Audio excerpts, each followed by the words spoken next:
नमस्कार दोस्तों। आखिर सुप्रीम कोर्ट ने आज ममता बनर्जी के गाल पर सुप्रीम तमाचा जड़ ही दिया। ताज्जुब है कि इस तमाचे के गूंज को ममता बनर्जी अपनी नैतिक जीत बता रही है। पिछले कुछ साल में नैतिक जीत और लोकतंत्र की दुहाई, ये बात समझ में ही नहीं आती कि ये लोग किस चीज़ को नैतिक जीत कहेंगे। राहुल गांधी चुनाव में हार को ही नैतिक जीत कहते थे। सुप्रीम कोर्ट ने क्या कहा आज? सुप्रीम कोर्ट ने ममता के दुलारे प्रिय कोलकाता के पुलिस कमिश्नर राजीव कुमार को कहा कि आपको सीबीआई के समक्ष पेश होना ही होगा। सीबीआई ने कहा कि राजीव कुमार को कहिए कि वो दिल्ली में पेश हों, क्योंकि कोलकाता में वहाँ की पुलिस गुंडागर्दी करती है, सीबीआई के अधिकारियों के साथ मारपीट करती है, सहयोग नहीं करती पूछताछ में। राजीव कुमार का कहना था कि हमारी पूछताछ कोलकाता में ही हो, ताकि वो अपने दरबे में अपने पुलिसकर्मियों से सीबीआई के साथ वही बर्ताव कर सकें। सुप्रीम कोर्ट ने बीच का रास्ता निकाला और उसने कहा कि शिलोंग में आपकी पूछताछ होगी, जिस वक्त सीबीआई आपको बुलाएगी आपको जाना होगा। पहले सीबीआई एक पुलिस कमिश्नर से पूछताछ करने के लिए उनके यहाँ गई थी, ये एक सम्मान की बात थी। आज उस पुलिस कमिश्नर को पूछताछ के लिए सीबीआई के दफ्तर आना होगा, ये एक अपमान की बात है। लेकिन भ्रष्ट के लिए अपमान क्या और सम्मान क्या। ममता बनर्जी ने बंगाल के पूरे सरकारी मिशनरीज को भ्रष्ट बना दिया है, ये बात साबित हुआ। राजीव कुमार की मुसीबत यहीं कम नहीं हुई। राजीव कुमार एक सरकारी सेवा में हैं।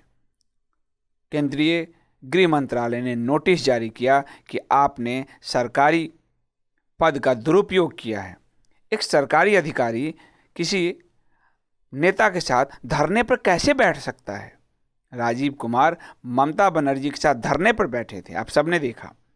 राजनाथ सिंह का हथौड़ा भी राजीव कुमार को पड़ा है। राजनाथ सिंह ने साफ कहा है ममता बनर्जी को कि आप उस कमिश्नर के खिलाफ कार्रवाई करें जो अपने पद की गरिमा को, अपने कर्तव्यों को भूलकर एक पॉलिटिकल पार्टी का कार्यकर्ता बनकर धरने पर बैठा था।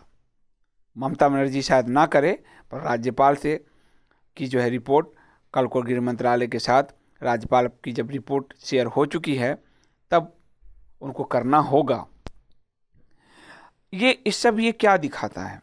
ये सब ये दिखाता है कि ममता बनर्जी के बंगाल में रोहिंग्या आ सकते हैं, ममता बनर्जी के बंगाल में बांग्लादेशी मुसलमान घुसपैठ कर सकते हैं, लेकिन ममता बनर्जी के बंगाल में सीबीआई भी जांच नहीं कर सकती और उनके प्रिय अधिकारियों से जांच नहीं कर सकती। ममता बनर्जी ने आज फिर से उत्तर प्रदेश के मुख्यमंत्री योगी आदित्यनाथ की रैली को रोका। पुरुलिया में उनके हेलीकॉप्टर को उतरने की इजाज़त नहीं दी। योगी ने सड़क मार्ग से पुरुलिया में प्रवेश किया झारखंड से, और उन्होंने सभा को संबोधित किया। यही वो दूसरे नेताओं के साथ कर रही है, शिवराज सिंह चौहान के साथ कर रही है, अमित शाह के साथ कर रही है, लेकिन सरकारी अधिकारी के साथ वो धरने पर बैठ रही है। शारदा चिटफंड घोटाला मामूली घोटाला नहीं है। 40,000 करोड़, हमने कल आपको बताया था, आंकड़े थोड़े गड्डमगढ़ थे कल के वाले में, लेकिन 40,000 करोड़ का ये घोटाला है। और इस घोटाला में छोटे छोटे निवेशक, रिक्शा वाले, खोमचे वाले, ठेले वाले, इन सब के पैसे मार लिए हैं ये, और उसको बचाने के लिए ये ममता बैठी है।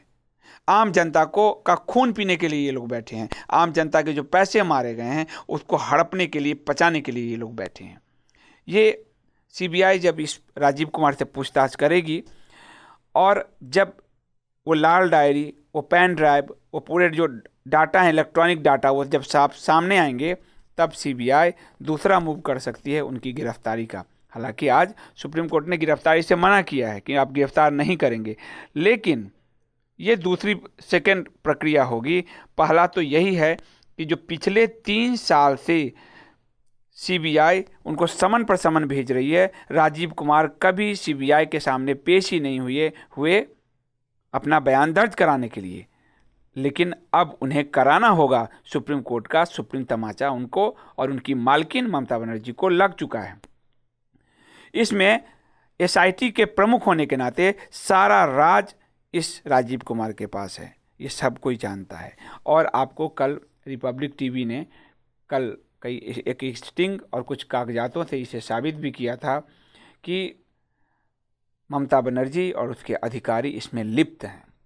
आपको याद है जो सीबीसी है, जो सतर्कता आयोग है, उस तक ने कहा था कि ममता बनर्जी के जो मंत्री हैं इसमें लिप्त हैं। 10 अक्टूबर 2017 का ये दस्तावेज है। और इसमें जो है सीबीसी ने भी कहा कि, और सीबीआई का एक दस्तावेज बताता है कि पुलिस अधिकारी और ममता सरकार ने मिलकर ये लूट की है। आप बताइए किस पर जनता भरोसा करे? एक सरकार और एक पुलिस, दोनों कहने को जनता के रक्षक, लेकिन दोनों जनता के 10-10 रुपए के लुटेरे, जनता के मेहनत की गाढ़ी कमाई को के लुटेरे। इसलिए ममता बनर्जी ये जो नाटक कर रही है अपने मंच पर, चंद्रबाबू नायडू, तेजस्वी यादव, आपसे कहें अखिलेश यादव, राहुल गांधी, ये सब सारे भ्रष्टाचारी क्यों जमा हुए हैं? आप देखिए कि कल विजय माल्या के प्रत्यर्पण का जो आदेश है वो ब्रिटिश सरकार ने दे दिया कि भारत के में विजय माल्या अब आएगा, उसका प्रत्यर्पण का आदेश हो गया वहाँ ब्रिटेन में। उसके बाद स्विट्जरलैंड ने विजय माल्या के सारे अकाउंट शेयर करने के लिए भारत सरकार से मंजूरी दे दी है। यहाँ अंदर कार्रवाई हो रही है। इसलिए सारे भ्रष्टाचारी डरे हुए हैं कि उनके बाहर से लेके भीतर तक का घोटाला सब खुल रहा है। जो लोग पार्टनर थे भ्रष्टाचारियों के साथ, वो सब दहशत में है, सो नहीं पा रहे हैं। इसलिए सारे चोर मिलकर एक जगह इकट्ठे हो गए हैं। आपको एक नायक फिल्म याद होगा कि फिल्म के अभिनेता के खिलाफ सारे विपक्ष जितने चोर हैं इकट्ठे हो गए थे। कल ये लोग चले गए 22 दलों के नेता चुनाव आयोग के पास कि फिर से बैलेट से चुनाव कराया जाए, 2019 में ईवीएम से ना हो।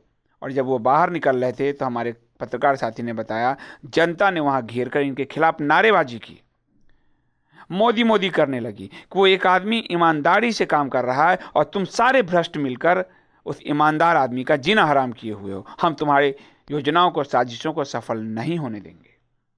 जनता इसको समझ रही है, लेकिन ये लोग क्या करें? ये इतने आकंठ डूबे हुए हैं भ्रष्टाचार में कि ये डरे हुए हैं। इसलिए सारे चोर मिलकर मुट्ठी बनना चाहते हैं ताकि नरेंद्र मोदी को उस मुट्ठी से खत्म कर दें। बाहर से लेकर अंदर तक, आज तक आर्थिक अपराध में भागा कोई अपराधी कभी बाहर वापस आया नहीं, और आज वो आ रहा है।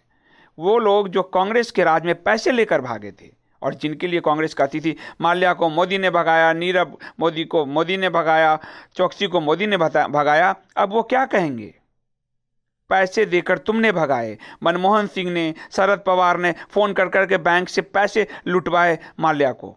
ये जो आरोप है सब, और आज मोदी उनको वसूल 9,000 करोड़ में के घोटाले में माल्या ने जो घोटाला किया 13,000 करोड़ रुपए वसूला जा चुका है और अब माल्या लाया भी जा रहा है। जनता का प्रतिनिधि ऐसा होना चाहिए, और इस जनता के प्रतिनिधि के खिलाफ बंगाल से वो गठबंधन कर रहे हैं। बंगाल में भाजपा के नेता नहीं जा सकते, सीबीआई नहीं जा सकती, रोहिंग्या मुसलमान जा सकते हैं, बांग्लादेशी घुसपैठिए जा सकते हैं।